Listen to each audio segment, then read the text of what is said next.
Kesetiaan seorang istri soleha. Aku menangis, untuk inikah aku diundang kemari? Untuk dihina atau dipisahkan dengan suamiku? Sebenarnya, kami sudah punya calon untuk Fikri dari dulu, sebelum kau menikah dengannya. Tapi Fikri anak yang keras kepala, tak mau diatur dan akhirnya menikahlah dengan kau. Neneknya berbicara sangat lantang. Mungkin logat orang Sabang seperti itu semua. Aku hanya bisa tersenyum dan melihat wajah suamiku yang kosong matanya. Dan aku dengar dari ibu mertuamu, kau pun sudah berkenalan dengannya. Neneknya masih melanjutkan pembicaraan itu. Sedangkan suamiku hanya terdiam saja. Tapi aku lihat air matanya. Ingin aku peluk suamiku agar ia kuat dengan semua ini. Tapi aku tak punya keberanian itu. Neneknya masih saja berbicara panjang lebar. Dan yang terakhir, dari ucapannya dengan mimik wajah yang sangat menantang, kemudian berkata, "Kau maunya gimana? Kau dimadu atau diceraikan?" Masya Allah, kuatkan hati ini. Aku ingin jatuh pingsan. Hati ini seakan remuk mendengarnya. Hancur hatiku. Mengapa keluarga besarnya bersikap seperti ini terhadapku? Aku selalu menutupi masalah ini dari kedua orang tuaku yang tinggal di Pulau Kayu. Mereka mengira aku sangat bahagia 2 tahun belakangan ini. "Fis, jawab." Dengan tegas ibunya langsung memintaku untuk menjawab. Aku langsung memegang tangan suamiku. Dengan tangan yang dingin dan gemetar, aku menjawab dengan tegas. Walaupun aku tidak bisa berdiskusi dulu dengan imamku, tapi aku dapat berdiskusi dengannya melalui batin. Untuk kebaikan dan masa depan keluarga ini, aku hanya menyambut baik seorang wanita baru di rumah kami. Itu yang aku jawab. Dengan kata lain, aku rela cintaku dibagi. Dan pada saat itu, suamiku memandangku dengan tetesan air mata. Tapi air mataku tak sedikit pun menetes di hadapan mereka. Aku lalu bertanya kepada suamiku, "Ayah, siapakah yang akan menjadi sahabatku di rumah kita nanti ya?" Suamiku menjawab, "Dia, Desi." Aku pun langsung menarik napas dan langsung berbicara, "Kapan pernikahannya berlangsung? Apa yang harus aku siapkan dalam pernikahan ini, Nek?" Ayah mertuaku menjawab, "Pernikahannya 2 minggu lagi." "Baiklah kalau begitu, saya akan menelpon pembantu di rumah untuk menyuruhnya mengurus kakak kami ke kelurahan besok." Setelah berbicara seperti itu, aku permisi untuk pamit ke kamar. Tak tahan lagi, air mata ini akan turun. Aku berjalan sangat cepat. Aku buka pintu kamar dan aku langsung duduk di tempat tidur. Ingin berteriak, tapi aku sendiri di sini. Tak kuasa rasanya menerima hal ini. Cintaku telah dibagi, sakit, diiringi akutnya penyakitku. Apakah karena ini suamiku menjadi orang yang asing selama 2 tahun belakangan ini? Aku berjalan menuju ke meja rias. Kubuka jilbabku. Aku bercermin sambil bertanya-tanya, "Sudah cantikkah aku ini?" Kuambil sisirku. Aku menyisiri rambutku yang setiap hari rontok. Kulihat wajahku. Ternyata aku memang sudah tidak cantik lagi. Rambutku sudah hampir habis. Kepalaku sudah botak di bagian tengahnya. Tiba-tiba, pintu kamar ini terbuka. Ternyata suamiku yang datang. Ia berdiri di belakangku. Tak kuhapus air mata ini. Aku bersegera memandangnya dari cermin meja rias itu. Kami diam sejenak. Lalu aku mulai pembicaraan. "Terima kasih, Ayah. Kamu memberi sahabat kepada aku. Jadi aku tak perlu sedih lagi saat ditinggal pergi kamu nanti ya. Iya kan?" Suamiku mengangguk sambil melihat kepalaku, tapi tak sedikit pun ia tersenyum. Dan bertanya kenapa rambutku rontok. Dia hanya mengatakan, "Jangan salah memakai sampo." Dalam hatiku bertanya, mengapa ia sangat cuek? Dan ia sudah tidak memanjakanku lagi. Lalu dia berkata, "Sudah malam, kita istirahat yuk." "Aku sholat isya dulu, baru aku tidur," jawabku dengan tenang. Dalam sholat dan dalam tidurku, aku menangis. Ku hitung mundur waktu kapan aku akan berbagi suami dengannya. Aku pun ikut sibuk mengurusi pernikahan suamiku. Aku tak tahu kalau Desi orang Sabang juga. Sudahlah, ini mungkin takdirku. Aku ingin suamiku kembali seperti dulu, yang sangat memanjakanku atas rasa sayang yang dicintainya itu. Malam sebelum hari pernikahan suamiku, aku menulis curahan hatiku di laptopku. Di laptop aku menulis saat-saat terakhirku melihat suamiku. Aku marah pada suamiku yang telah menelantarkanku. Aku menangis melihat suamiku yang sedang tidur pulas. Apa salahku? Sampai ia berlaku kejam itu kepada aku. Aku save di my dokumen yang bertitel "Aku mencintai suamiku". Hari pernikahan telah tiba. Aku telah siap. Tapi aku tak sanggup untuk keluar. Aku berdiri di dekat jendela. Aku melihat matahari, karena mungkin saja aku tak akan bisa melihat sinarnya lagi. Aku berdiri sangat lama. Lalu suamiku yang telah siap dengan pakaian pengantinnya masuk dan berbicara kepada aku. "Apakah kamu sudah siap?" Ku hapus air mata yang menetes di wajahku sambil berkata, "Nanti jika ia telah sah jadi istrimu, ketika kamu membawa ia masuk ke dalam rumah ini, cucilah kakinya sebagaimana kamu mencuci kakiku dulu. Lalu ketika kalian masuk ke dalam kamar pengantin, bacakan doa di ubun-ubunnya sebagaimana yang kamu lakukan padaku dulu." Lalu setelah itu perkataanku terhenti karena tak sanggup aku meneruskan pembicaraan itu. Aku ingin menangis meledak. Tiba-tiba suamiku menjawab, "Lalu apa, Bunda?" Aku kaget mendengar kata itu.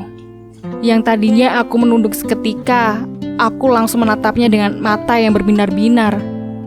"Bisa kamu ulangi yang kamu ucapkan barusan?" Pintaku untuk meyakini bahwa kuping ini tidak salah mendengar.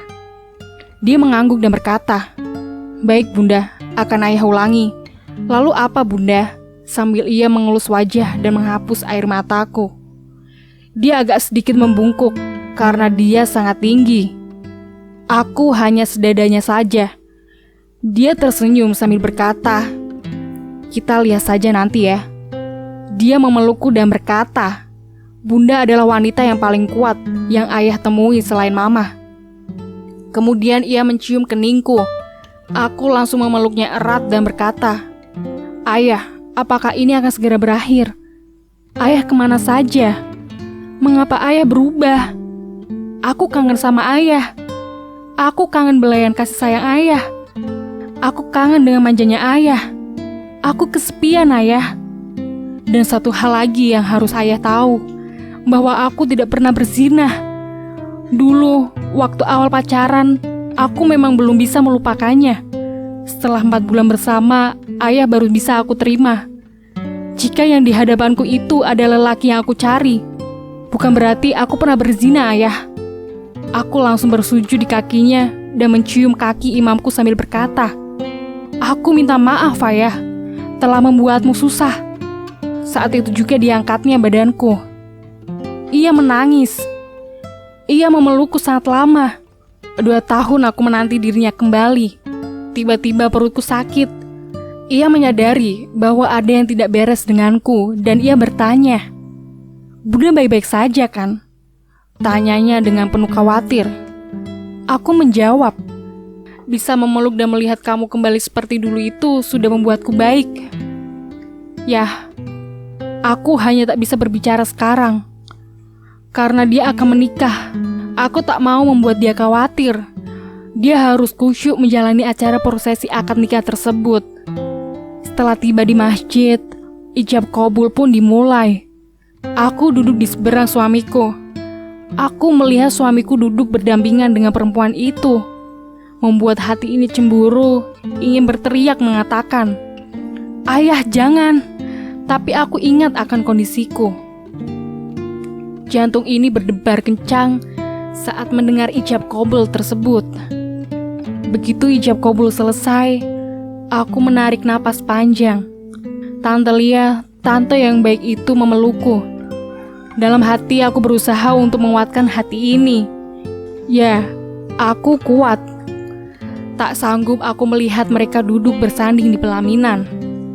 Orang-orang yang hadir di acara resepsi itu iba melihatku. Mereka melihatku dengan tatapan yang aneh. Mungkin melihat wajahku yang selalu tersenyum, tapi di balik itu hatiku menangis. Sambil di rumah, suamiku langsung masuk ke dalam rumah begitu saja. Tak mencuci kakinya, aku sangat heran dengan perilakunya. Apa iya, dia tidak suka dengan pernikahan ini? Sementara itu, Desi disambut dengan hangat di dalam keluarga suamiku. Tak seperti aku dahulu yang dimusuhi. Malam ini aku tak bisa tidur. Bagaimana bisa? Suamiku akan tidur dengan perempuan yang sangat aku cemburui. Aku tak tahu apa yang sedang mereka lakukan di dalam sana.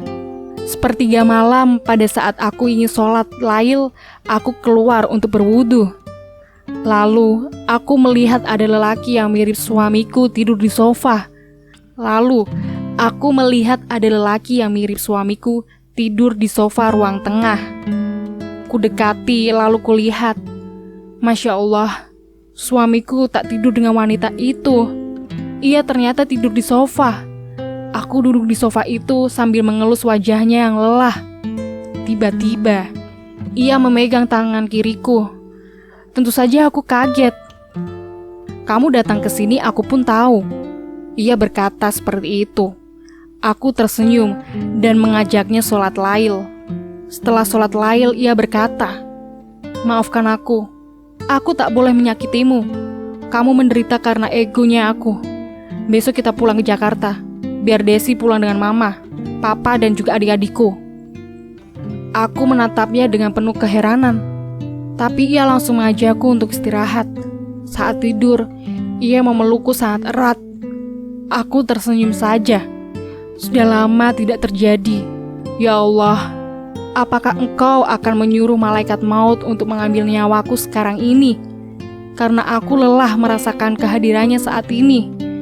Tapi, masih bisakah Engkau izinkan aku untuk merasakan kehangatan dari suamiku yang telah hilang 2 tahun ini? Suamiku berbisik, Bunda kok kurus?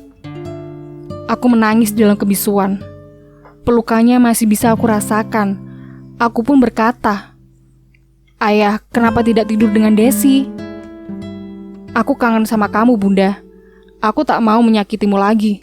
Kamu sudah sering terluka oleh sikapku yang egois. Dengan lembut, suamiku menjawab seperti itu. Lalu suamiku berkata, Bun, Ayah minta maaf telah menelantarkan Bunda. Selama Ayah di Sabang, Ayah dengar kalau Bunda tidak tulus mencintai Ayah. Bunda seperti mengejar sesuatu, seperti mengejar harta Ayah dan satu lagi.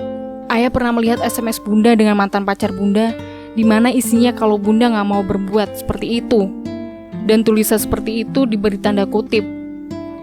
Ayah ingin ngomong, tapi takut Bunda tersinggung dan Ayah berpikir kalau Bunda pernah tidur dengannya sebelum Bunda bertemu Ayah.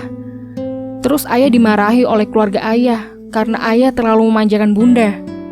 Hati ini sakit ketika difitnah oleh suamiku, ketika tidak ada kepercayaan di dirinya, hanya karena omongan keluarganya yang tidak pernah melihat betapa tulusnya aku mencintai pasanganku seumur hidupku ini.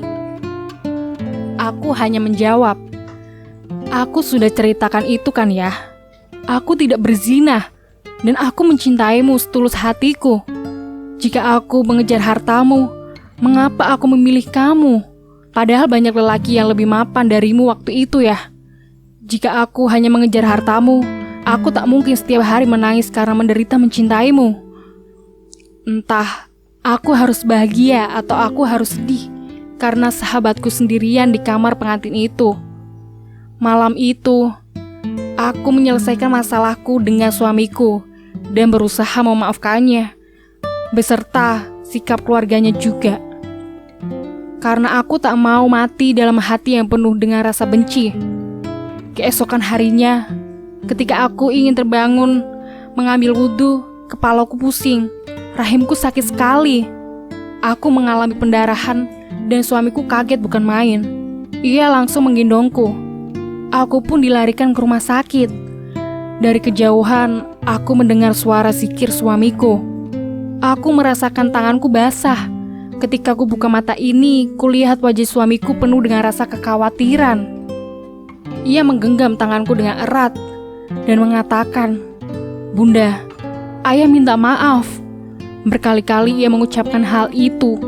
Dalam hatiku, apa ia tahu apa yang terjadi padaku? Aku berkata dengan suara yang lirih, "Ya, Bunda ingin pulang. Bunda ingin bertemu kedua orang tua Bunda. Anterin Bunda ke sana ya. Ayah jangan berubah lagi ya. Janji ya. Bunda sayang banget sama ayah." Tiba-tiba saja kakiku sakit, sangat sakit. Sakitnya semakin ke atas. Kakiku sudah tak bisa bergerak lagi. Aku tak kuat lagi memegang tangan suamiku. Kulihat wajahnya yang tampan, berlinang air mata. Sebelum mata ini tertutup, kulafazkan kalimat syahadat dan ditutup dengan kalimat tahlil. Aku bahagia melihat suamiku punya pengganti diriku. Aku bahagia selalu melayaninya dalam suka dan duka. Menemaninya dalam ketika ia mengalami kesulitan, dari kami pacaran sampai kami menikah. Aku bahagia bersuamikan dia. Dia adalah nafasku.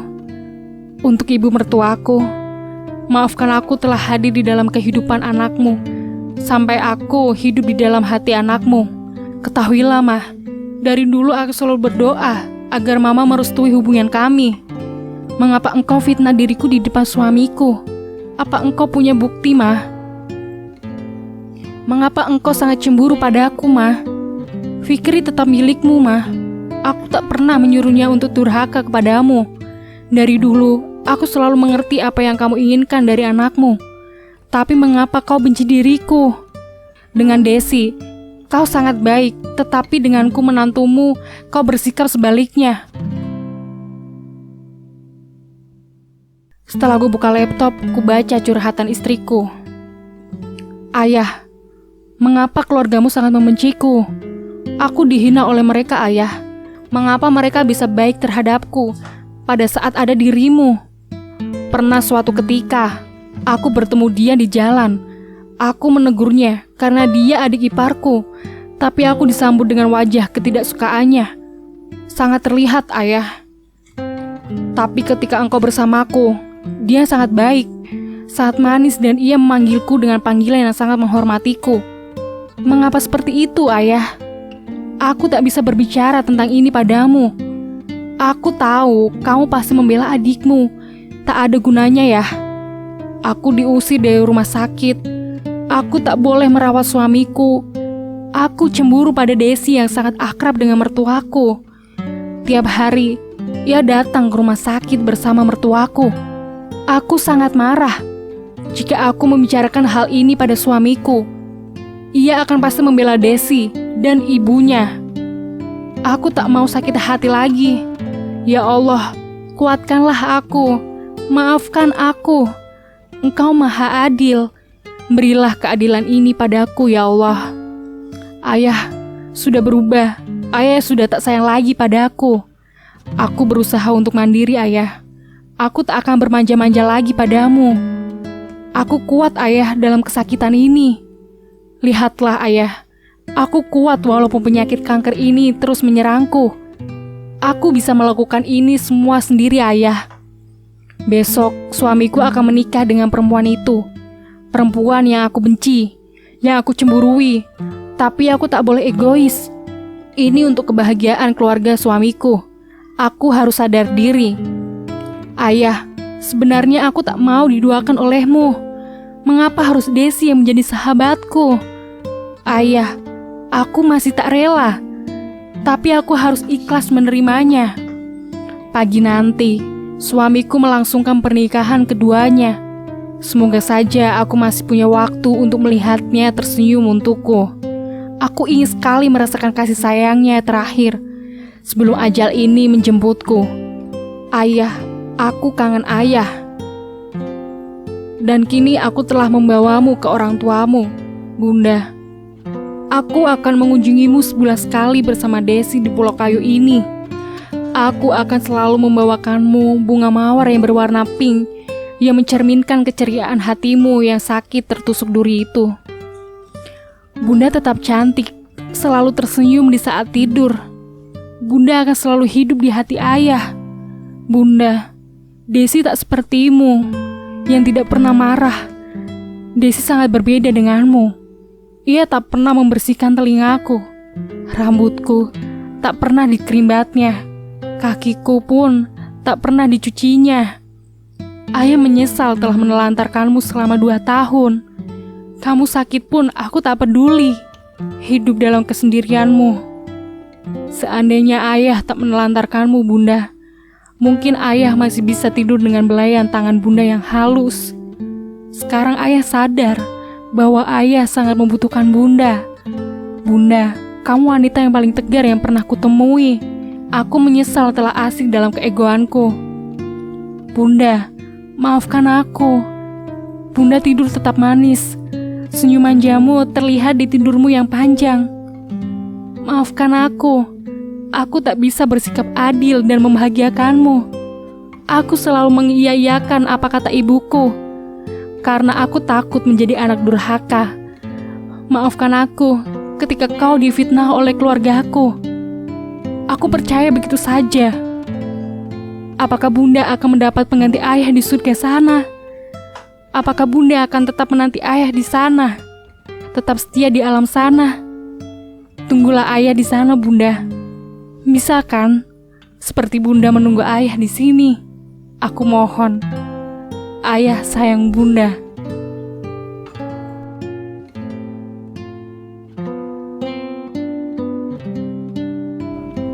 Kisahnya pun berakhir sampai di sini. Semoga menginspirasi dan sampai jumpa di kisah-kisah inspiratif lainnya. Wassalamualaikum warahmatullahi wabarakatuh.